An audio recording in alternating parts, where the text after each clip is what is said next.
A woman wakes up and her hands are shaking so violently she can barely hold a glass of water. Her heart races, her skin is slick with sweat, and a sharp, pulsing pain shoots through the nerves in her head. Her central nervous system has entered a state of total biological failure. Miles away, a highly capable bank manager is sitting in a quiet meeting. He forgets to silence his phone, and it rings. His boss scolds him in front of his colleagues. For the next 4 days, that manager doesn't sleep a single wink. He lies awake in bed, completely paralyzed by a looping replay of a minor public reprimand.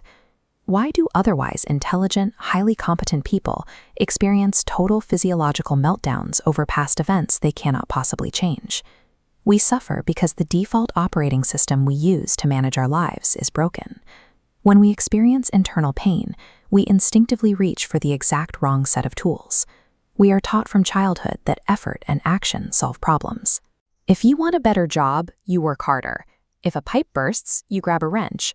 But when we take that exact same external effort and turn it inward to fix our emotional distress, the system crashes. Trying to actively suppress a painful memory or fight off an anxious feeling doesn't extinguish the discomfort. It acts exactly like gasoline on a fire. The friction amplifies the pain. Ending this cycle requires us to identify the structural mismatch between how we fix a broken pipe and how we handle a broken feeling. Biologically and practically, there is a strict divide between thoughts and thinking. Take a look at this timeline graph modeling a cognitive event. The data spike here represents a single thought. It is an automatic, unconscious occurrence. It flashes into your brain and immediately flatlines to zero. On its own, it holds absolutely no power. Thinking is what happens next. That is the active, conscious choice to grab hold of that passing data spike. Notice how the single event becomes caught in a continuous, looping pathway, growing larger with each revolution. Think of the initial thought as a lightning strike. It's instantaneous and inevitable.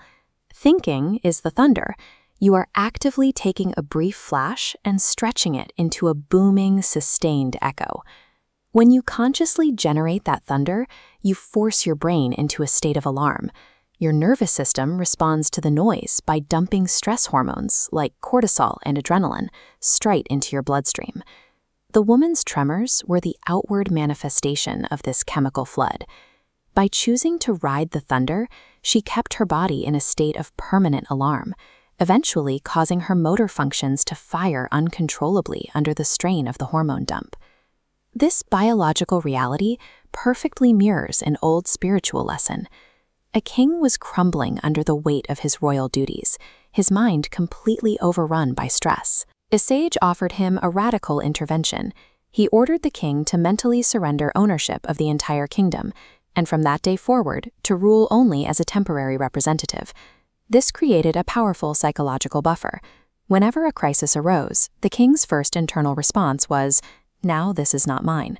We have to treat our own neurobiology the exact same way. The thoughts that flash into our heads are just passing events. We do not own them, and we do not have to claim them.